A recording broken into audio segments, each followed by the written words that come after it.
Why sometimes after the palm leaf is found, we need to do pre-pujas before reading the content? அத அகஸ்திய மகரிஷி எப்படி எழுதி வச்சிருக்காங்கன்னா, எல்லாருக்கும் நல்ல பலன் எழுதியிருப்பாங்க, கெட்ட பலன் எழுதியிருப்பாங்க. இப்ப கெட்டதுன்னு பாத்தீங்கன்னா, ஒருத்தவங்களை படிக்கும் போது வந்து சில தோஷங்கள் இருக்கும். தோஷம்னா வந்து பாத்தீங்கன்னாக்க கர்ம தோஷம். கர்ம தோஷம் சொல்லக்கூடியது ஒரு திருமணம் ஆகாதவங்க, இப்ப திருமணம் ஆகாத தொழிலுக்காக முயற்சி பண்ணிட்டு இருக்காங்க. இது மாதிரியான சில தடைகள்லாம். அப்ப இந்த தடைகள்லாம் எதுக்கு வருது? அவ தடையில் நிவர்த்தி வந்து ஆலய வழிபாடு செய்துட்டு வந்துதான் மீண்டும் இந்த ஓலைச்சுவடி எடுத்து பார்க்கணும்.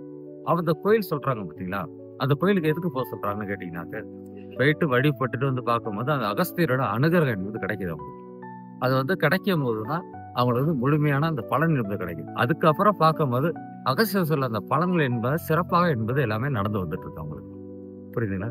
கடைசி வரை இந்த ஒரு குறை இல்லாம அந்த தொழில வந்து பார்த்தீங்கன்னா படிப்படியாக வளர்ச்சி, முன்னேற்றம், யோகம் என்பது அவங்களுக்கு அடைஞ்சிப்போம். அது திருமணம் ஆகாதவங்களுக்கு திருமணம் ஆனாலும் மனைவி குழந்தையோட சேர்ந்து ஒற்றுமையான சந்தோஷமான அந்த வாழ்க்கை, இந்த மாதிரியான வாழ்க்கையில் எந்த ஒரு குறையில்லாத சிறப்பான வாழ்க்கை என்பது அவங்களுக்கு போயிட்டு இருக்குங்க. இது மாதிரி எந்த ஒரு குறையில சிறப்பான வாழ்க்கையோட தான் அந்த தடை நிவர்த்தியாக ஆலய வழிபாடு செய்துட்டு அந்த ஓலைச்செடி எடுத்து பார்க்கணும் என்பது விதியாக சொல்லிட்டு வராங்க. வேற ஒன்றும் கிடையாது.